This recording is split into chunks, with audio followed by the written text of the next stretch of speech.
대체할 수 없는 정통 경제방송 박근영의 데일리 힌트 시간입니다. 오늘은 9월 4일 수요일 방송입니다. 오늘은 하루 종일 쳐다보면서 한숨만 좀 나오는 하루였습니다. 지난 8월 5일 블랙 먼데이를 다시 한번 상기시켜주는 그런 분위기였고요. 속절없이 계속 빠지고 있는 시장이었기 때문에 대응을 어떻게 하셨을까?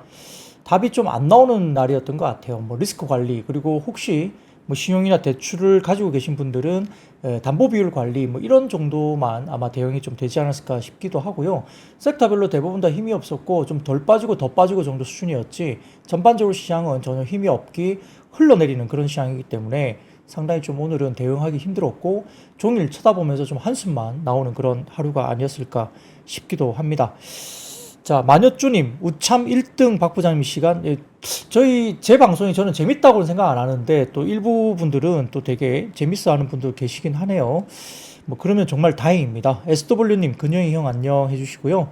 네, 안녕하세요. 한귀동님. 네, 오늘도 잘 부탁드립니다. 서보현님, 네, 죽프로님. 제가 귀동이 형인가요? 귀동이 형? 귀동이 형. 잘 모르겠습니다. 자, 그래서 멘탈 관리를 해야 되는 날입니다. 바라밀님, 맞습니다. 오늘 같은 날은 정말 멘탈 관리, 그리고 혹시 말씀드렸던 담보 비율 관리 이런 것들까지도 상당히 중요한 날이고요. 당장 내일 반등이 나올지는 잘 모르겠습니다. 왜냐하면 주요 지표 발표가 금요일 날 있기 때문이죠. 실업률 발표가 금요일이기 때문에 하루 이틀 정도 더 관망을 하면서 계속적으로 좀 경계를 하지 않을까 생각을 봅니다. 전효미님, 제 얼굴을 보니까 부처님 생각이 나신다고요? 하락장에서 초연해집니다. 부처님 상이 어떤지는 모르겠는데, 귓볼이 이렇게 크다거나, 어떤 상이 있을 것 같은데, 네, 다들 힘들어 하신 것 같습니다. 바라밀님도 힘든 장이라 말씀 주시고요. 네, 몇 명들도 대부분 다, SW님, 예, 신경 쓰지 말아야 되는데, 진짜 오늘 같은 날은 정말 어디로, 골로 간다. 표현이 그러신데, 아무튼 힘들다, 이런 이야기를 하신 거죠. 정말 힘들게 수익률이 정말 어려워지는 그런 모습도 될 수 있습니다. 원디아이님, 형, 기관 욕 좀 해줘. 너무 팔기만 하고 있어요. 말씀 주시는데요. 네, 기관. 무조건 팔면 안 됩니다. 네, 그렇게 하면 안 되죠. 그리고 연기금이나 이런 쪽은 그래도 좀, 글쎄요, 공적인 어떤 역할을 좀 해주면 되지 않을까? 이런 생각도 좀 잠시 해보는데, 아쉬운 부분이 분명히 있습니다. 그런 것들도 좀 있고요.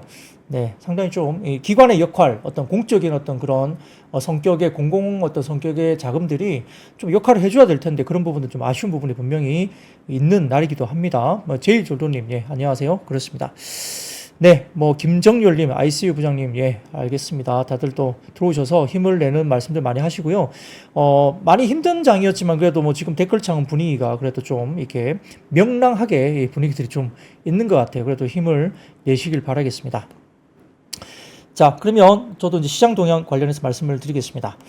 네, 코스피는 74.69포인트, 일단 갭 하락이 굉장히 크게 출발했습니다. 2589포인트 정도 출발을 했고요. 종가 기준으로는 2580포인트 끝났기 때문에 하루 종일 주가가 반등을 주지 못했다 볼 수도 있겠습니다. 전반적으로 봤을 때는 대부분의 업종이 하락 출발을 했고요. 엔비디아의 급락 영향 때문에 특히 반도체 섹터의 부진이 크게 나타나는 하루였습니다. 미국 주식시장은 BOJ 총재의 매파적 발언에 이어서 ISM 제조업 지수 예상치를 하회한 모습이고요. 반도체 업종 엔비디아의 낙폭이 확대되는 모습이었습니다. 전일 미국 시장의 하락 요인 중에 하나로 이야기되는 것들이 역시 이겁니다. 전일 우에다 BOJ 총재가 경제와 물가 상승 경로가 예상 범위라면 금리 인상을 지속하겠다. 자, 이렇게 하다 보니까 이게 좀 어느 정도 쇼크를 준 하나의 이슈가 아닐까 싶습니다. 이런 것들 좀 속절없이 주가를 좀 끌어내리는 모습이었고요. 이런 발언들 때문에 영향도 있었고, 그 다음에 ISM 제조업 지수도 47.2로 예상치 47.5를 약간 하회하는 모습도 보였습니다. 근데 내부적인 내용을 좀 살펴보면 그런 이유가 좀 있었다는 건데, 그건 제가 좀 이따 말씀드릴 것 같고요. 4월 이후에 좀 지속적인 위축 국면으로 좀 나온 것이 아니냐, 이런 생각도 들었고, 특히 재고 지수가 좀 급등했다든지 신규 주문이 좀 감소했다든지 이런 부분들이 세부 사항들에 대해서 좀 우려가 나온 상황으로 볼 수도 있겠습니다. 자, 그래서 그 다음 첫 번째 매크로 지표 하나 보여드리면, 9월 미국의 첫 거래일에 큰 폭의 등락을 보인 시장 지표들인데, 미래세증권 자료입니다. 왼쪽 보시면 WTI 원유 선물도 급락을 해서, 이게 지난번 1월달 정도의 원유 선물 급락 이후에 그 다음으로 9월달에 지금 처음으로 급락세가 나온 거죠. 이만큼 크게 빠졌다는 거고요. 가운데 보시면 빅스 지수도 올라왔는데, 근데 지난 8월 초에 나왔던 8월 5일날 나왔던 빅스 지수보다는 조금 아직까지는 그만큼 튀어오르지 못했습니다. 빅스 지수가 지금 퍼센테이지가 한 30% 정도 올라간 것 같은데요. 전체적으로 8월 5일보다는 아직은 빅스 지수가 낮은 국면에 있다는 거고, 오른쪽 보시면 필라델피아 반도체 지수도 지난번 8월 달에 빠졌던 그때 엔비디아의 낙폭보다 오히려 더 반도체 지수 자체로는 더 많이 빠진 겁니다. 지금 올해 연간으로 보면 하루 빠진 걸로 봐서는 지금 가장 많이 빠진 것으로 눈에 보이거든요. 그래서 이런 것들도 좀 참고를 해보셔야 될 것 같고요. 자, 그래서 BOJ의 금리 인상 시사 발언 이런 부분들 때문에 엔화가 강세로 돌아서고 엔캐리 트레이드 청산 우려가 다시 한번 불거지면서 경제 지표가 또 악화되는 모습이 일부 보이면서 침체 우려가 여기까지 덧붙였고, 여기에 따라서 반도체 업종이 하락을 하고 위험자산 축소 이렇게 이어졌던 8월의 블랙 먼데이가 다시 한번 상기가 되는 거죠. 그래서 6일날 고용보고서가 공개가 될 건데, 이 금요일날 발생되는 고용보고서 일정에 따라서 어떤 내용이 나오냐에 따라 지금 시장의 변수가 될 수 있는 부분, 이가 8월 초에 나왔던 이 블랙 먼데이를 다시 한번 밟을 것인가, 이거에 대해서 우려가 있는 거예요. 그러다 보니까 이미 그런 부분들에 대한 경계감 때문에 주가들이 속절없이 급락을 나타냈다, 이렇게 볼 수도 있겠습니다. 전반적으로 엔비디아 같은 경우는 시간외에서 법무부의 반독점법 위반 소환장 송부 영향도 시간외에서 조금 빠지는 모습까지 보였다. 시간외에서 아마 1, 2% 정도 엔비디아가 조금 더 밀린 거로 보입니다. 이것도 좀 부정적인 영향을 미쳤다 볼 수 있겠고요. 코스피는 유틸리티, 통신 등 방어주 중심의 약간의 뭐 상대적인 강세가 있었지만 큰 의미는 없었고, 전반적으로 모든 섹터들이 대부분 다 낙폭을 좀 키우는 모습이었습니다. 전반적으로 봐서는 삼성전자, SK하이닉스 등등도 빠지는 모습들이 반도체 소부장 하락을 좀 이끌었고요. SK텔레콤은 상대적으로 방어주로서 장중에 52주 신고가가 나오기도 했고, 한국전력도 상승세가 나오는 모습이었습니다. 통신과 유틸리티 제외한 대부분의 업종이 하락세를 보였는데, 자, 미국 시장에서도 유틸리티 종목들은 52주 신고가 나오는 종목들이 꽤 어제 미국 시장에서도 있었다. 그러니까 미국 시장도 역시 방어 섹터, 특히 유틸리티 업종 등을 포함한 방어 섹터 중심으로 조금은 주가들이 그래도 선전을 했다는 것들이 오늘의 한국 시장에도 영향을 미치고 있는 모습 보이고 있습니다. 자, 그래서 코스피 기준을 본다면 현재 밸류에이션을 보자면 12개월 후행 PBR은 2600포인트 기준으로서 0.94배 정도 됩니다. 8월 5일 날은 0.88배까지 PBR이 떨어졌었고요. 2008년 금융위기 당시로서는 0.85배 정도 수준이기 때문에 0.94배 정도, 2600포인트 정도 수준에서 0.94배라서 추가적인 하락폭이 조금 있다 하더라도 아주 많이 빠질 룸은 그렇게 많지 않다 정도로 볼 수 있는 부분이고요. 그 다음에 빅스 지수와 뷰이 코스피 지수 모두 33%와 28% 급반등을 했지만은 블랙 먼데이, 그러니까 지난 블랙 먼데이 8월 5일 기준을 봤을 때 빅스가 38포인트 정도 수준까지는 아직 미달한 모습입니다.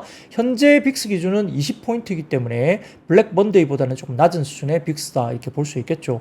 그걸 거꾸로 생각해 보면 아직까지 바닥이 좀 더 하락 쪽으로 남아 있나?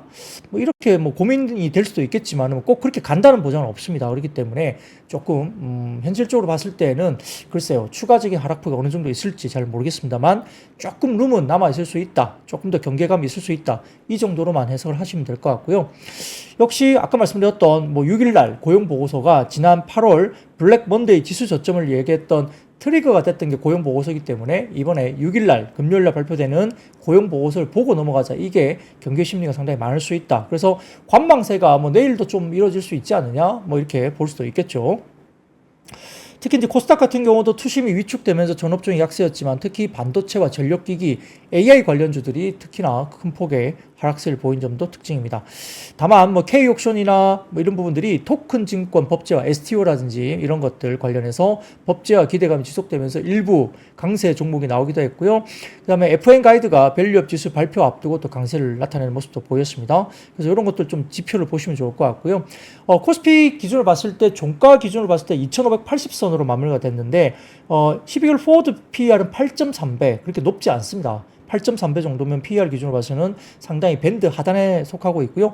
PBR 기준으로서는 0.9배 정도 수준이기 때문에 그렇게 많이 더 빠질까? 아까 말씀드린 대로 우리가 과거에 우리가 봤을 때 금융위기 당시에 0.85배가 저점이었기 때문에 현재 PBR이 0.9배면 금융위기 정도는 아니잖아요. 지금 미국 시장이 여러 가지 부분에서 글쎄요, GDP가 조금 완화적으로 좀 빠지고는 있지만 그렇다고 해서 GDP가 마이너스도 아니고요. 지금 성장률이 2%대 중반 이 정도 2%대 계속 유지가 되고 있기 때문에 그런 블랙 먼데이 같은 그런 쪽도 아니고 그다음에 금융 위기도 아니라는 거죠. 그래서 0.9배 정도 수준이면 뭐 하방이 그렇게 많이 열려 있을까? 뭐 그런 생각도 해볼 수도 있겠습니다. 업종별로는 뭐 전업종 하락을 보였고 아까 말씀드렸던 통신업이나 유틸리티, 전기가스, 뭐 증권주가 그래도 좀 덜 빠지는 모습을 보였고요. 코스닥에서 전업종 하락을 보이면서 특히나 오락문화, 기계장비, 기타 서비스가 좀 더 낙폭이 커지는 모습을 보였습니다. 그런데 오늘 장이 시작되면서 큰 폭의 낙폭을 보이기도 했지만 아시아 증시 전반적으로 봤을 때는 개장 이후에 하락의 트리가 될 수 있는 달러-엔 환율 그리고 시장 금리 변동성이 더 이상 크게 나타나지 않았다는 점입니다. 그렇기 때문에 뭐 재미는 없었고 반등은 안 나왔지만 더 많이 안 좋은 쪽의 지수 변동은 없었다는 거고요. 그리고 전반적으로 증시도 추가 낙폭을 키우지 않고 아침 정도로 마무리가 됐다. 그러니까 올라오지는 못했지만 더 이상 크게 빠지는 않았다는 거고요. 그리고 한 번 학습한 경기 침체 공포가 8월달에 있었기 때문에 그 과정에서 추가적인 과민 반응은 그래도 안 나왔다 정도로 이제 좀 위안을 삼아야 될 것 같습니다. 다만 뭐 금요일날 발표된 미국 실업률 지표가 공개되기 전까지는 다소 좀 경계 심리가 여전히 남아 있을 거로 봐서 내일 당장 뭐 V자 V자 반등 글쎄요 오늘 밤에 어떤 변수가 나올지 모르겠지만은 조금 지켜보자 이런 것들도 조금은 지켜볼 필요가 있겠죠. 그 정도로 오늘 시장에 대한 이야기는 마무리를 좀 할 수 있겠습니다. 자, 근데 어제 그 8월에 ISM 제조업 PMI 관련된 해석이 분분한데요. 자, 첫 번째 자료 좀 띄워드리면 이게 뭐냐면 리스크 앤 리턴이라는 플랫폼에서 관련된 그 PMI 해석을 좀 올려주셨는데 자, 신규 주문이 감소되고 투입 비용이 상승된다 이런 부분들에 대한 추세가 몇 개월 전부터 이어지고 있었던 추세인데 이게 갑자기 어제 나온 건 아니라는 거죠. 그래서 S&P 글로벌의 마켓 PMI에서도 계속 언급됐던 부분이고 서비스업에서도 투입 비용 증가가 나타나는 추세인데 자 미국 경제를 대변하는 서비스업 이게 이제 전반적으로 제조업은 10% 정도밖에 안 됩니다. 미국 시장. 그래서 제조업 PMI는 상대적으로 그 중요도가 좀 떨어지고 있는데 서비스업 PMI가 대부분이라는 거죠. 그래서 제조업이 둔화된다고 해서 금리 인하 전망을 강화시킬 명분을 제공하지 않는다고 보는 게 맞겠죠. 그래서 이미 5개월 전부터 둔화해 왔기 때문에 상황 자체가 크게 바뀌지는 않았다. 오히려 전월 대비 소폭 개선되기도 했기 때문에 이게 관련된 ISM 8월 제조업 PMI가 그렇게 뭐 금리 인하를 완전 빅컷을 할 정도로 엄청나게 충격을 줄 만한 지표는 아니라는 겁니다. 무엇보다 투입 비용 증가에 따라서 물가 전가가 활발히 이루어지고 있다는 시점에서 금리 인하 전망이 늘어난 데는 한계가 당연히 있을 거고요. 그래서 이제 아까 말씀드렸던 그 표를 보여드리면 다시 한번 좀 띄워주시겠어요? 그래프를 보면 자 가격 상승을 보고한 기업이 21%대로 나타났습니다. 조금 확대를 좀 해주세요, PD님. 그렇게 되면 가격 상승을 예고한 기업이 21%로 4개월 연속적으로 20%를 계속 유지하고 있다는 겁니다. 그러니까 물가를 전가시키고 있다는 거죠, 일부. 그리고 최종 금리 전망치는 발표 전후에 크게 바뀌지도 않고요. 참고로 가격이 상승하고 있는 업종은 지금 현재 컴퓨터, 그러니까 전기전자 이쪽이고요. 화학, 그리고 음식료, 담배, 그리고 운송 장비 쪽이 가격 상승, 가격 전가를 하고 있는 쪽으로 볼 수 있습니다. 특히 컴퓨터와 전기전자 응답 서비스 업종 정답자는 비즈니스 전망은 매우 좋다. 하반기에는 전자제품 경기 침체에서 회복될 것으로 예상한다라고 응답을 했다고 합니다. PMI 이번에 전망치에서. 그렇기 때문에 전망이 괜찮다. 그래서 컴퓨터, 전기전자 업종에 대한 부분들은 하반기 관련된 경기 침체에서 회복될 것이다. 응답자들의 지금 응답이 그렇게 나왔다고 하죠. 그래서 아까 말씀드렸던 가격 상승이 충분히 이루어지고 있는 쪽이 8월에 제조업 PMI 쪽에서 응답 쪽에서는 컴퓨터, 전기전자, 화학, 음식료, 담배, 운송장비 이쪽은 굉장히 긍정적인 가격 전가를 하고 있다. 이렇게 평가가 나왔다는 겁니다. 그래서 이것 때문에 너무 급락한 것은 조금 과한 거 아니냐 이런 이야기를 되고 있는 거죠. 자, 그 다음 표 보여드리겠습니다. 그 다음 표는 키움증권의 자료인데요. 과거의 금리 인하 사이클과 ISM 신규 주문 주식시장에 대한 이야기인데 이게 표로 봐서는 무슨 이야기냐 싶겠지만은 왼쪽을 보시면은 자 선제적인 금리 인하 그러니까 네모난 검은색 박스권을 보시면 왼쪽에 보시면은 선제적인 금리 인하를 한 다음에 경제에 증시 반등이 나왔다는 이야기를 하고 있는 겁니다. 그래서 그런 이야기를 하는 거고요. 그 다음에 중간중간에는 금리 인하가 이루어졌지만은 지금 신규 주문이 바꿔진 것은 선제적인 금리 인하가 아니라 경기가 이미 불어진 다음에 금리 인하를 했기 때문에 전반적으로 또 신규 주문 이런 것들이 불어졌다는 이야기를 하고 있죠. 그래서 오른쪽에 지금은 어느 단계인가? 그러니까 이번에 9월 달에 금리 인하가 선제적인 보험성의 금리 인하이냐 아니면 오히려 경기가 이미 부러진 상태에서 금리를 하는 거냐, 그 성격에 따라 시장이 바뀔 수 있다, 이런 이야기를 키움증권에서 이야기를 하고 있는 거죠. 그래서 침체에 대한 내러티브와 금리 인하에 대한 성격에 대해서 이야기를 설명을 하는 도표입니다. 그 이야기를 아주 길게 쓴 거죠. 그런 것들 좀 참고를 하시면 될 것 같고요. 그래서 이번 금리 인하에 대한 성격을 규명하는 게 가장 중요하다, 이렇게 보는 것 같습니다. 자, 그리고 그 다음 표를 보여드리겠습니다. 메리츠증권인데요. 메리츠증권. 보시면은 위에 도표를 보십시오. 위에 도표를 보시면은 전반적으로 파란색 실선이 ISM 제조업 지표고요. 그 다음에 옅은 푸른색이 ISM 제조업 신규 주문인데 2000년도 그때는 이제 코로나 시점이었죠. 이렇게 갔었고 굉장히 많이 빠졌지만 현재로 봐서는 조금 더 빠져 있긴 하지만 그때 당시는 좀 다르다는 거죠. 그래서 이렇게 흐름이 나타나고 있는데 역시 이걸 봤을 때 메리츠증권에서는 자, 어제 미국 증시는 전반적으로 하락했고 민감도가 높은 기술주의 낙폭이 컸다고 설명을 했지만 결국 장전 발표된 ISM 제조업 지수가 여전히 위축 국면을 시사하고 신규 주문 등 주요 선행 지표가 재차 하락했다는 점에서 다시 경기 침체 우려를 부각시켰다 평가는 했습니다. 다만 세부 내용을 보면 핵심 산업인 컴퓨터, 전기전자 산업의 업황 코멘트는 아까 말씀드린 대로 여전히 굉장히 좋은 상황이고 기계 등 자본 지출 관련된 제조업에서는 대선 불확실성이 실물 경제에 영향을 주고 있음이 코멘트에서 확인되고 있다 이야기했습니다. 이게 뭐냐면 자, 대선 때문에 불확실하니까 지금 당장 투자를 할 수 있는데 이 투자를 대선 이후로 넘길게 약간 이연하고 있다는 거죠. 이게 나쁘다는 게 아니고 지금 할 수 있는 투자를 대선 이후로 좀 넘기는 이연 수요가 있다는 겁니다. 그래서 일시적으로 경기에 영향을 주고 대선 이후에 다시 이연 수요가 되돌려 줄 수 있는 요인이라는 점에서 추세적인 경기 침체하고 지금의 이야기는 다르다는 이야기를 하는 거예요. 메리츠증권에서는 경기 침체 아니라는 이야기를 하는 거예요. 추세적인 경기 침체가 아니라 아까 말씀드린 대로 컴퓨터, 전기전자 산업의 업황 코멘트 너무 좋고 그다음에 아까 말씀드렸던 경기에 실물 경제에 이야기될 수 있는 기계 등의 자본 지출 관련된 제조업체에 대해서는 역시나 대선 이후로 약간 이연된 것이지 추세적인 본격적인 경기 침체하고는 확실히 다르다 이렇게 평가를 했습니다. 그래서 다른 고용 지표 그러니까 고용이라든지 ISM 서비스업 지수, 서비스업 지수가 더 중요하겠죠. 왜냐하면 미국의 90% 가까이가 서비스업이기 때문에 이 ISM 서비스 지수가 더 중요한데 만약 이게 긍정적으로 확인되면서 경기에 대한 우려가 다시 메리츠증권에서는 다시 되돌릴 가능성이 높다. 그러니까 경기 침체 우려가 오히려 좀 완화될 거다 보는 것 같고 이런 경기 침체 우려로 주가가 빠지게 되면 오히려 여전히 매수 기회라는 판단을 갖고 있다라고 메리츠증권은 보는 겁니다. 시장이 이제 바이 더 딥을 해야 된다 이런 이야기를 하는 걸로 보입니다. 자, 그런 정도로 이야기를 좀 하게 될 것 같고요. 아까 다시 한번 표 한번 보여주시겠어요? 아까 메리츠증권 좀 전에 보여주셨던 표를 좀 보여주시면 PD님 좀 띄워줄 수 있습니까? 여기 밑에 이 커멘트 앵글 조금 더 확대를 해주세요. 위에 그 선 그래프 말고요. 밑에 커멘트 쪽을 좀 더 확대를 좀 해주시겠습니까?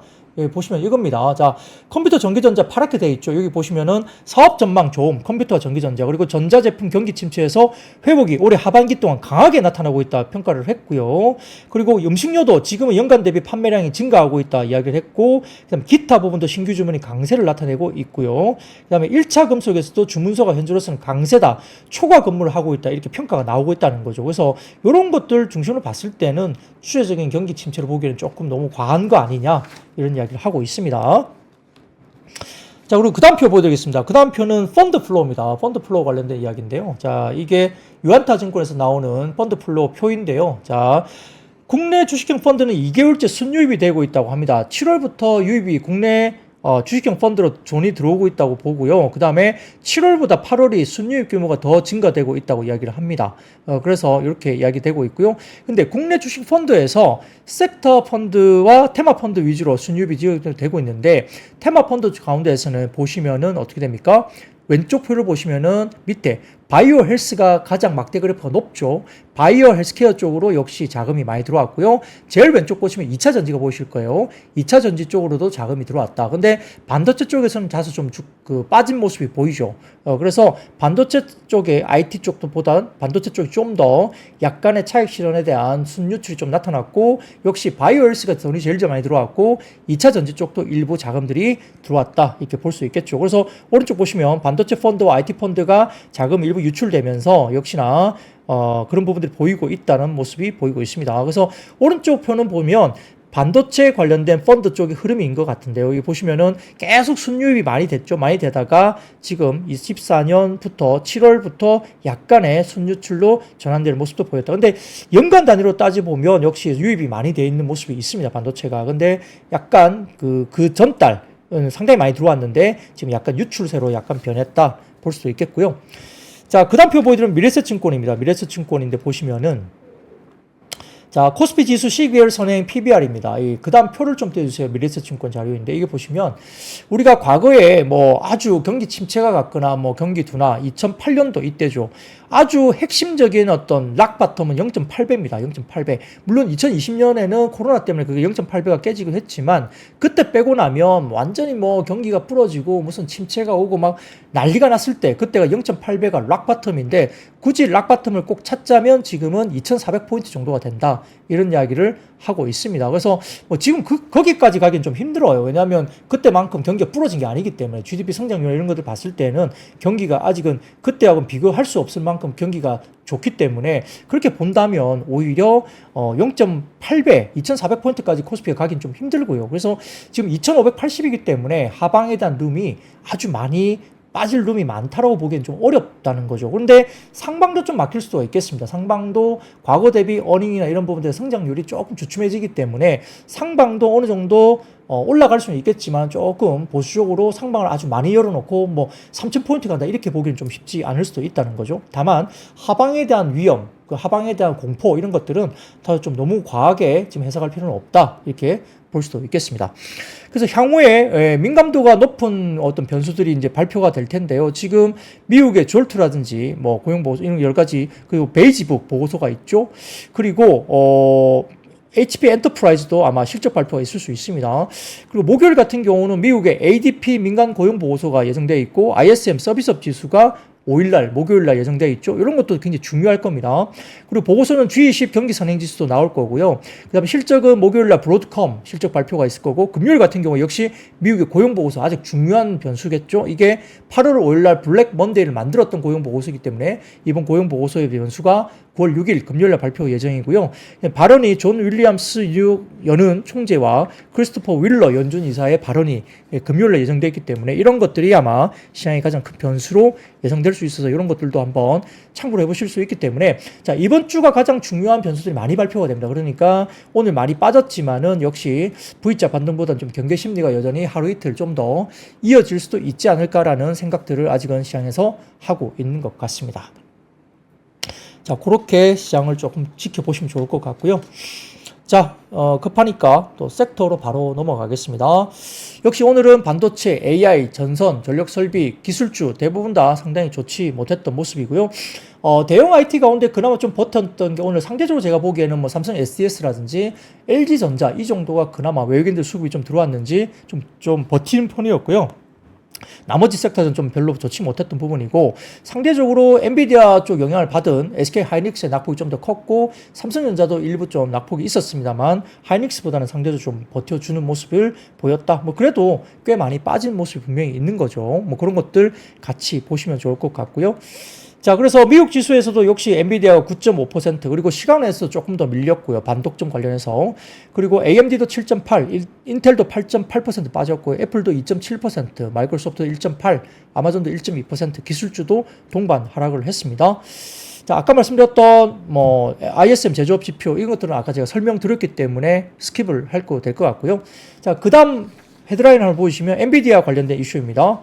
미국 법무부가 엔비디아의 반독점 관행 조사 관련된 소환장을 발부했다. 이게 나오면서 사실은 AI 관련된 부분에 대해서 약간의 우려가 있어지는 거죠. 근데 이것 때문에 빠진 것은 시간에서 급락은 아닙니다. 한 1%대, 1, 2%대 정도 엔비디아가 시간에서 조금 더 빠졌다 볼 수도 있습니다. 자, 거기다가 오늘 반도체 피크아웃 논란이 지속되면서 한국투자증권에서 역시 보고서를 통해서 9월이 계절적으로 실적의 변동성이 크지 않은 시기인데 올해 대형주 강세를 이끌었던 반도체 업종의 고점을 주식시장에 선반영할 가능성이 염두에 둘 시기다라고 밝히기도 했습니다.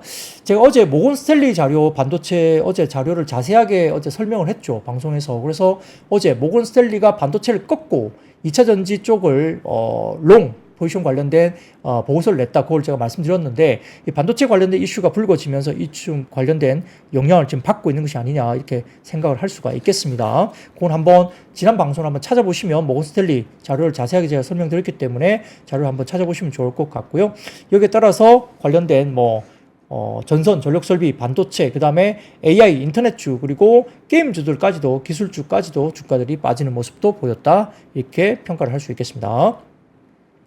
자, 근데 그 다음 표를 보여드리면, 엔비디아의 흐름을 좀 볼게요. 1일 낙폭인데요. 자, 엔비디아 같은 경우는 4월 중순 이후에 가장 큰 1일 낙폭을 보였습니다. 어제 같은 경우에. 그래서 이렇게 빠졌다 볼 수도 있겠고요. 8월 5일보다 더 많이 빠진 거죠. 8월 달보다. 그래서 지금 더 많이 빠졌고요. 어제.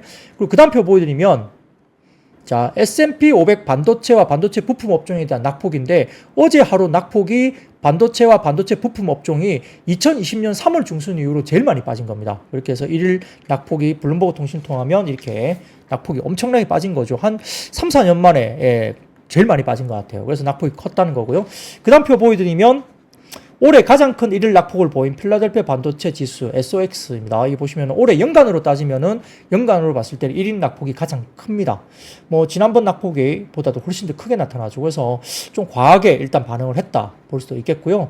자, 근데 이게 왜 그러냐면 그것도 있는 것 같습니다. 9월 15일 날 미국 사람들이 그 세금 내는 날이잖아요. 세금. 네, 그래서 주식을 팔아야 됐어요. 그렇기 때문에 일부 9월 중순 세금 납부 관련된 수급도 일부 주식을 좀 판 게 아니냐 이런 생각도 해볼 수도 있겠죠. 세금 내야 되니까 돈 마련해야 되니까 우리도 추석도 있는 것처럼 그쪽도 9월 15일 정도, 9월 중순 정도에 아마 세금을 좀 내야 되는 걸로 알고 있습니다. 그래서 그런 것들도 영향을 좀 미쳤다 볼 수 있는데, 자, 그 다음 미래에셋증권 자료를 좀 보여드리면 주도주와 외국인의 수급인데 보시면은 왼쪽 보시면 성장률입니다. 이 보시면은 자, 회색 막대 그래프는 반도체 성장률이죠. 50%대 계속 수출 지표가 유지되다가 지금 이번에 나온 8월 수출 지표가 38.8% 그러니까 39% 가까이 나왔어요. 그러니까 50%대가 유지되는 성장률이 8월 달에 성장률이 39%로 5개월 만에 약간 이게 처진 겁니다. 그러다 보니까 이게 수출 관련된 성장률이 좀 꺾인 거 아니냐 이런 이야기 들면서 반도체를 약간 보수적으로 보기 시작한 거죠. 근데 아래쪽에 노란색 지표는 마이너스 성장률이 좀 줄어든 게 이게 어디냐면 2차전지 쪽입니다. 그래서 2차전지의 마이너스 성장률이 좀 줄면서 2차전지에 대한 쇼커버가 들어오고 수급이 외국인들이 들어왔다. 그래서 LG 엔솔, 그 다음에 삼성 SA 등등 포함해서 바닥에서 좀 20% 이상 주가들이 올라오는 모습들이 최근에 나왔다라고 볼 수 있겠죠. 그래서 수급을 약간 롱숏 전략으로 봤을 때 반도체 롱을 좀 줄이고 그 다음에 2차전지 쪽에 숏 커버를 하는 모습들이 나오면서 상대적으로 2차전지가 좀 올라오는 모습이 보인다는 건데, 자, 이게 보시면은 음용 부분 보세요. 음용 부분. 이게 보시면 가정이 1월부터 8월까지 평균 수출액을 그대로 유지한다고 봤을 때는 반도체가 확실히 지금은 지난번보다 조금 꺼지는 모습이 여전히 유지가 되겠죠. 근데 2차 전지는 이렇게 약간 마이너스 폭이 줄다가도 똑같은 수출 평균치로 유지를 한다는 가정이라면 하반기 들어가면 역시 월별 기준으로 봐서는 역시 마이너스 폭이 더 많이 커집니다. 2차 전지가. 이 보세요. 아래쪽에 그래프가 더 많이 커지죠. 그러니까 연간을 봤을 때 12월 달은 20% 후반까지도 지금 2차 전지의 역성장폭이 더 커질 수 있거든요. 그렇죠. 지금 7월, 8월은 하락폭이 줄어들면서 상당히 딱 달라붙었는데, 자, 똑같은 수출 금액이 유지된다는 가정이라면 YY 증감률이 지금은 하반기 되면은 월간 단위로 봤을 때 더 많이 쳐져요, 2차 전지가.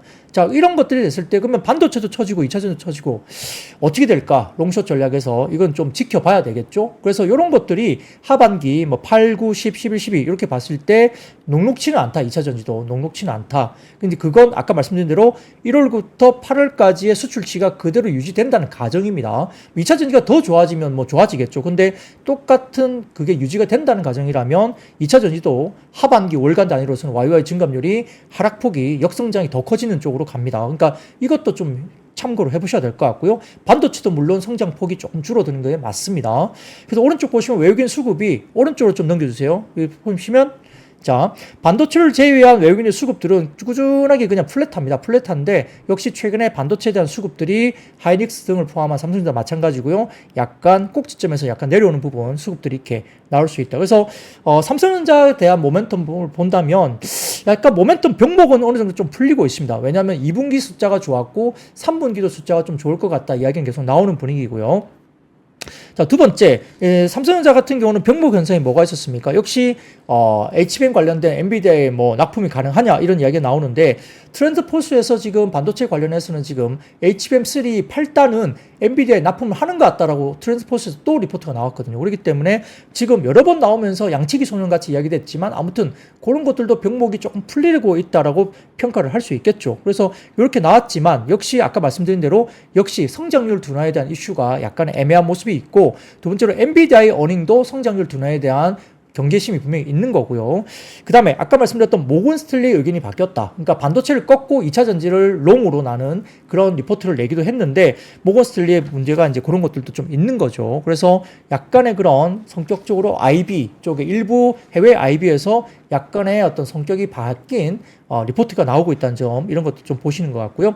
자 그리고 글로벌 매크로 불확실성이 약간의 가중되는 점이 있는데 금융시장 이런 부분들 실물 경제에 선행하기 때문에 실물 경제가 조금 경기가 약간 슬로우하게 다운되는 부분을 지금 금융시장이 좀 반영을 하는 거다 이렇게 볼 수도 있겠다는 겁니다. 이런 것도 좀 참고로 해보시면 좋을 것 같은데요.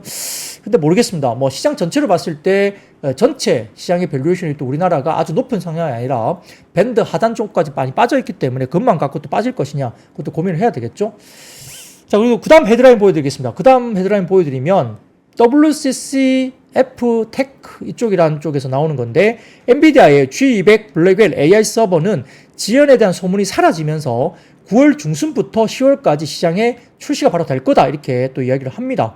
그래서 엔비디아는 2025년에 총 500만 개의 블랙웰 칩을 생산할 것으로 예상하고 있고 그 중에 80%가 GB200 AI 서버에서 사용될 것으로 예상된다 하면서 상당히 많은 모습을 나타낼 것으로 보고 있고요. 여기에 따라서 엔비디아는 이번 분기 3분기에 블랙웰 시리즈 덕분에 놀라운 재무 성과를 기록할 것이다라고 분석 기사가 나왔죠. 그래서 3분기 실적이 또 놀라운 실적이 나올 것이다. 블랙웰 때문에 그렇다.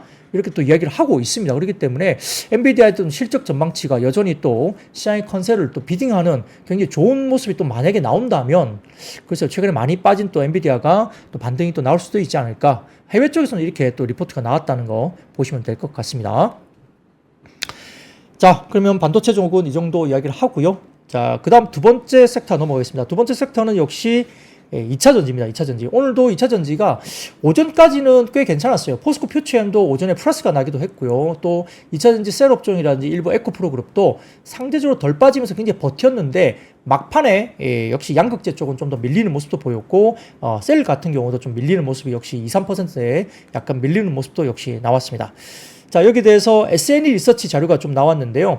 올해 1월부터 7월까지 세계 각국에 등록된 순수 전기차와 플러그드인 하이브리드, 그 다음에 하이브리드에 탑재된 배터리 총 사용량이 434.4GWh로 전년 동기 대비 22.4% 증가했다 나옵니다. 자, 첫 번째 자료 보여주세요. SNE 리서치 자료입니다. 여기 보시면은 이렇게 전년 동기 대비 전체 22.4% 배터리 관련된 쪽은 증가하고 있다. 다만 올해 1월부터 7월까지 LG 엔솔, SK온, 삼성 SDI 등의 국내 배터리 3사의 글로벌 전기차용 배터리 사용량 점유율은 전년 동기 대비 3.1%포인트 하락을 했다. MS가 꺾였다는 겁니다. 약간 하락했다. 21.5% 정도로 3.1%포인트 하락했다. 그러니까 시장은 성장하는 과정에서 약간 국내 배터리 3사가 좀 주춤한 모습을 보였다. 이렇게 볼 수 있죠. 자, 그 다음 자료 보여드리겠습니다. 그게 연간 누적 글로벌 전기차용 배터리 사용량인데요. 역시 보시면은 점유율인데 자, 3위가 LG 엔솔인데 14.4%에서 12.4% 줄어들었고요. 그다음에 SK온이 5.5에서 4.7로 조금 줄어들었고 삼성 SDI가 4.7에서 4.3으로 소폭 줄어들었습니다. 그래서 전체적으로 평균적으로 봤을 때 합산으로 봤을 때는 역시 국내 3사가 조금 점유율이 약간 뺏긴 거 아니냐. 역시 CATL이 조금 더 올라왔는데 물론 이거는 전체 글로벌이니까 중국 시장의 성장이 여전히 그 중심에 있겠죠. 중국은 성장을 했습니다. 유럽은 마이너스 성장이고 미국도 그렇긴 하지만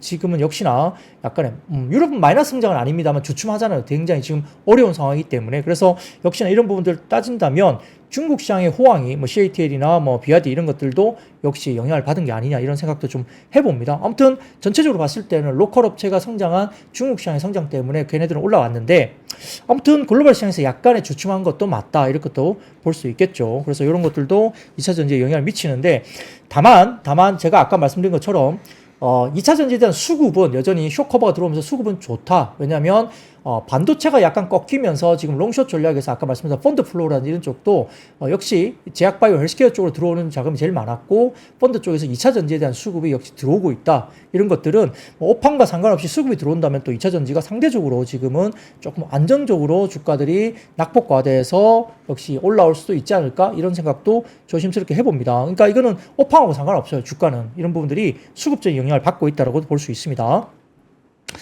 다만 이제 최근에 한국자원정보서비스에 따르면 9월 3일 기준 탄산리튬 가격은 kg당 71.5위안을 기록하면서 역시 2022년 11월 kg당 581.5위안 대비 역시 87%나 급락했던 수준으로 배터리 소재 업체들의 수익성 악화가 우려가 여전히 있다라고 평가도 했습니다. 그래서 오늘 중국 탄산리튬 가격도 역시 오늘도 보니까 올라가지 못하는 모습이었어요. 그러다 보니까 역시 탄산리튬 가격이 못 올라가면 양극재 쪽은 조금 어려울 수도 있죠. 숫자로 보면 좀 어려울 수 있습니다. 근데 역시나 상대적으로 셀 업종, 특히 LG 엔솔 같은 경우는 2분기다 3분기에 대한 실적에 대한 우상향 그림이 여전히 이야기가 되고 있기 때문에 LG 엔솔에 대한 좋은 이야기가 나오고 있고 삼성 SI도 상대적으로 실적 발표 때 상대적으로 좀 견조한 모습을 나왔기 때문에 삼성 SI도 뭐 각형 배터리라든지 뭐 전고체 이런 쪽에서 상당히 좀 각광을 받고 있기 때문에 역시나 상대적으로 양극재보다는 좀 셀 사이드, 셀 업종들이 조금 더 투자하기가 좀 낫지 않나 이런 이야기도 나오는 것도 현실입니다. 그래서 2차 전지가 뭐 업황이 이 전방 산업이 안 좋다고 해서 수급이 안 들어온 게 아니기 때문에 또 긍정적으로 바라보는 시각도 지금 있다. 주가 부분에서는 그렇다라고 볼 수도 있겠습니다. 굉장히 어려운 시장입니다. 여러분들 다들 화이팅 하시고요. 자, 그러면 세 번째 섹터입니다. 이쪽은 간단하게 말씀드리면 체코 국가안보보좌관이 한국과 두코바니 원전건설 사업 최종 계약에 대한 체결이 상당히 좀 확신을 가지고 있다. 굉장히 긍정적인 언급을 좀 한 것 같아요. 그래서 최근에 미국 원전 기업 웨스팅하우스가 국내 기업의 두코바니 원전 사업 우선 협상 대상자 선정에 항의하고 체코 반독점 사무소에 진정을 제기한 가운데 체코 국가안보보좌관이 역시 한국과 상당히 좋은 최종 계약 체결 관련된 좀 확신을 가지고 있다. 이렇게 굉장히 긍정적인 이야기를 했기 때문에 관련된 종목들, 원전 관련된 종목, 한전산업이나 에너토크, 서전기전, 우리기술 이런 종목들이 주목을 받았는데, 자, 그리고 유틸리티 쪽이 또 상대적으로 좋았다는 거죠. 미국 시장에서도 어제 유틸리티 관련된 종목들이 좋았기 때문에 국내도 마찬가지로 유틸리티 관련된 섹터들이 또 좋을 수도 있습니다. 그런 것들도 영향을 좀 미쳤다 볼 수도 있겠고요. 자, 그리고 그 다음 섹터는 역시 간단하게 STO 법제화 재개 기대감입니다. 이거는 하루 이틀 사이에 지속적으로 나왔던 이야기인데요. 여당이 지난 5월 법안 폐기로 멈춰선 STO 토큰 증권 법제화 작업을 이번 달 재개한다 이렇게 이야기 나오면서 역시나 관련된 지지부진했던 제도가 활성화되는 기대감이 역시 있는 것 같습니다. 그와 관련해서 역시 조각 투자 서비스 이런 것들이 일부 증권사의 모바일 트레이딩 시스템에 들어가고 있다. 이게 속도가 좀 나오고 있는 게 아니냐 이렇게 이야기가 되는 것 같죠. 그래서 이런 부분들 관련해서 핑거라든지 갤럭시 SM, 그다음 K옥션, SK증권, 하나투자증권 이런 것들도 일부 관련된 테마주들이 관심을 받았다 볼 수도 있겠습니다. 자, 그리고 그 다음 섹터는 역시 광고주인데요. 광고 관련 회사들은 오늘 좀 좋지 못했습니다. 역시 신한투자증권에서 보고서를 통해서 우리가 이제 경기가 좀 우려가 되면 역시 광고에 대한 매출이나 업황, 산업지수가 그렇게 좋을 수가 없겠죠. 그래서 신한투자증권에서 보고서를 통해서 시장이 조금은 경기가 좀 우려가 되고 광고 시장 침체로 인해서 9월 달에 광고 경기 전망 지수가 추석 효과에도 불구하고 낮은 수준을 기록했다 이렇게 평가를 했습니다. 자, 그 다음 표 하나 띄워주시겠습니까? 보시면은 광고 경기 전망 지수 추이고요. 왼쪽 보시면은 여기 선 가운데 파란색 실선을 보십시오. 왼쪽의 그래프에서 파란색 실선이 2024년도인데 최근에 19년부터 24년도 다 봤을 때 24년이 대부분 광고 경기 전망 지수가 거의 바닥권에 있다는 거죠. 튀어오르지 못하고 있는 상황이고요. 오른쪽 보시면은 온라인 DA 광고비 증감률 추이인데 역시 마이너스 권역에서 역시 바닥권에서 살짝 고개를 들긴 했지만 밴드 바닥권에서 여전히 있다는 거죠. 그래서 온라인 DA 광고비 증감률도 마이너스권에서 역시 좀 튀어오르고 있지 못하다. 아직까지 밴드의 하단에 있다. 이게 보는 것 같습니다. 그래서 한국방송광고진흥공사가 9월에 광고 경기 전망 지수를 102.8포인트로 발표를 했고요. 온라인 채널은 오늘은 104.3포인트로 광고지수 소폭 상회했다고 밝혔고요. 추석이 있는 매년 9월은 대부분 110포인트를 넘겨서는 모습이었지만은 침체 이후에 22년 102.9포인트, 23년 104.1포인트, 24년 102.8포인트를 기록하면서 그나마 있던 계절성까지도 빠지고 있다. 그래서 추수임에도 불구하고 지금 튀어오르지 못하는 광고 지수가 상당히 좀 악재로 작용을 좀 일부 했다고 볼 수도 있겠습니다. 그래서 최근에 뭐 경기 소비가 이게 약간 둔화되고 있는 모습이 있기 때문에 하반기 국내 인터넷 기업들의 광고 매출 성장이 좀 쉽지 않을 수 있다고 신한투자증권은 리포팅을 했고요. 뭐 그런 것들이 역시나 성장률에 대한 둔화 이런 것도 광고 쪽에 역시 직격탄이 조금 나타나고 있는 것 같습니다. 자, 그리고 그 다음 이야기입니다. 그 다음 역시, 정유주나 LPG주도 좀 빠졌는데, 역시 이제 유가가 빠지니까, 국제 유가가 빠졌기 때문에 정유나 LPG주가 역시 빠질 수밖에 없는 부분인데요. 아까 말씀드렸던 제조업 지표, 이런 것들도 부정적인 영향을 미쳤을 것 같고, 조만간 리비아의 원유 생산 차질이 조만간 해소될 것으로 예상이 되면서 공급이 또 많이 이루어질 것 같고요. 그리고 10월 이후에 또 여러 가지 부분에서 감산을 어느 정도 멈추면서 증산이 또 이루어질 것 같다. 이런 이야기가 또 나온 것 같습니다. 그래서 전체적으로 봤을 때, 유가 관련해서 좀 하향 안정화 좀 될 수 있다. 이런 이야기가 계속 나오고 있기 때문에 아까 말씀드렸던 리비아의 원유 생산 차질이 조만간 해소되면서 공식적으로 이렇게 다시 한번 유가 관련해서는 조금 더 상당히 조금 하향 안정화 더 될 것이다. 이렇게 나온 것 같고요. 어제 같은 경우도 역시 4.36% WTI가 또 급락을 했죠. 70.34달러까지 빠졌기 때문에 이게 좀 더 빠질 수 있다. 이렇게 이야기를 하고 있습니다. 그래서 정유주라든지 LPG 관련 주들이 좀 빠졌는데요.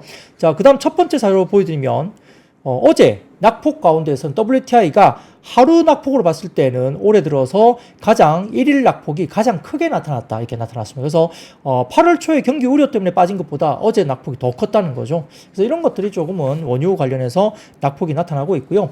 자, 그 다음 표 보여드리면 WTI 유가인데요. 연중 최저 수준까지 빠지고 있는 모습인데 이게 보시면은 자 200일선 그다음에 100일선이 데드 크로스가 발생하고 있는 모습입니다. 이게 밀리스증권에서 나온 자료인데 유가가 WTI 연중 최저 수준을 어제 하락했는데 순차적인 데드 크로스가 발생이 예상된다는 겁니다. 데드 크로스는 이렇게 장기 이평선이 단기 이평선 아래쪽으로 이제 이렇게 가는 그런 부분인데요. 이 보시면은 오늘 어제죠. 어제 기준으로 WTI 같을 때는 200일선과 100일선을 봤을 때 데드 크로스가 발생을 한 거죠. 그리고 앞으로 200일선과 50일선 그리고 100일선과 50일선 간도 아마 데드 크로스가 수일 내에 아마 발생할 가능성이 높다고 보는 거죠. 그래서 결국은 약간의 경기에 대한 둔화 우려가 이야기되면서 데드 크로스가 계속 나타난다. 그거는 WTI 유가가 바로 반등 주기보다는 조금 더 하향 조정될 가능성이 있다고 보는 것 같습니다. 더군다나 뱅크 오브 아메리카의 24년 세계 경제 성장률 전망치를 3.2%에서 3.1%로 소폭 하향 조정했다. 그거는 역시 중국 시장 그리고 북미 시장 쪽이 약간의 소폭의 하락세에 영향을 미친 것이 아니냐 보는 것 같고요. 그 가운데 특히 중국의 경제 성장률 전망치가 기존 5%대에서 4.8%로 소폭 하향 조정되는 것도 영향을 미치고 있는 걸로 보입니다. 그런 걸로 보인 거고요. 그 다음에 삼성증권에서 역시 이야기하고 있는 것들이 리비아 관련된 원유 생산 재개 가능성에 대해서 역시 이야기를 했는데요. 자, 관련해서 석유 총 생산량이 7월 20일 리비아에 대한 석유 생산량이 7월 20일 날 128만 배럴 정도 되는 거죠. 근데 지금 8월 28일 날 59만 배럴 정도로 감소를 했었죠. 근데 이게 전체적으로 리비아가 정상화되면은 역시나 뭐 추가적인 생산이 되겠죠. 그러다 보니까 상당히 조금 유가가 하향 안정화 계속 될 것 같고 오펙 플러스 관련된 감산 완화 시행도 역시 기존 계획대로 10월부터 자발적 감산을 단계적으로 중단할 가능성이 있다. 그래서 생산량 하루당 18만 배럴 정도로 공급 과잉 우려가 역시 고조되고 있다. 그래서 유가 부분은 공급에 대한 이슈가 여전히 불거지면서 다소 조금은 하향이 좀 더 이루어질 수 있지 않느냐 이런 이야기를 한 것 같습니다. 자, 그럼 마지막으로는 비트코인 관련인데요. 역시 뉴욕 증시가 뭐 경기 지표 관련된 부분에서 부진을 하면서 경기에 대한 우려가 좀 부각이 됐고요. 가상화폐 대장주 비트코인도 하락세를 기록했고 오늘 오전 11시경 기준으로 코인마켓캡에서 비트코인 가격은 전일 대비 4% 넘게 급락을 하면서 56,400달러 선에서 오늘 11시경에 거래가 됐습니다. 빗썸과 업비트에서도 전일 대비 2% 가까이 하락하면서 7,720만원 선에서 움직이고 있었고요. 여기에 따라서 여러 가지 부분에서 최근에 연준이 금리 인하를 단행하게 되면 비트코인 가격이 최대 20%까지 추가적으로 하락할 수 있다는 전망이 제기되고 있는 분석 자료도 나왔다. 이런 것들이 알려지면서 비트코인 가격도 다소 조금은 하락 압박을 받고 있는 모습이다까지 이야기됐습니다. 그래서 비트코인 관련주들도 가상화폐 관련주들도 하락세를 면치 못했다. 이렇게 볼 수도 있겠습니다. 자, 시장이 좋은 이야기 별로 안 나옵니다. 섹터별로 제가 말씀드렸지만 오늘은 대부분 다 어려운 이야기들이 많이 나왔기 때문에 여러분들 심리적으로 많이 힘드실 것 같습니다. 그래서 중요한 것은 멘탈을 잡는 게 상당히 중요하고요. 그래서 멘탈을 꼭 이렇게 챙기시기 바라고요. 이럴 때일수록 좀 힘들 때 조금 시장에서 좀 물러나 있는, 너무 시장에 집착하고 쳐다보시고 하면 힘듭니다. 그렇기 때문에 조금 물러서 있는 그런 좀 여유를 가지시면 좋겠다 생각이 들고요. 뭐 하루빨리 또 시장이 좀 안정화되면서 시장에서 조금은 우리가 좀 편안한 마음으로 또 추석을 또 맞이할 수 있는 그런 시장이 됐으면 좋겠습니다. 개인적인 바람인데요. 또 그렇게 될지 잘 모르겠습니다. 그래서 지금은 시장에 대해서 누구라도 확신을 가질 수 없기 때문에 아무튼 단기적으로는 조금 리스크 관리를 하셔야 되고, 과도한 신용이나 과도한 대출을 가지고 계시다면 약간의 리스크 관리가 좀 필요한 시점으로 좀 생각을 할 수밖에 없는 시점이니까 어려우시더라도 이런 부분을 좀 잘 저희가 좀 관리를 좀 하시면 좋겠다는 생각이 듭니다. 뭐 관리하는 것도 어렵죠. 또 그렇게 관리를 한다는 것이 좀 줄인다는 이야기인데 쉽지 않은 가격에서 줄인다는 게 또 만만치는 않습니다. 그래도 필요는 하니까 그런 부분도 충분히 면밀하게 고민을 좀 하시면 좋겠습니다. 자, 그러면 오늘 이야기는 여기까지입니다. 여러분들 힘내십시오. 여러분들 아시죠? see you.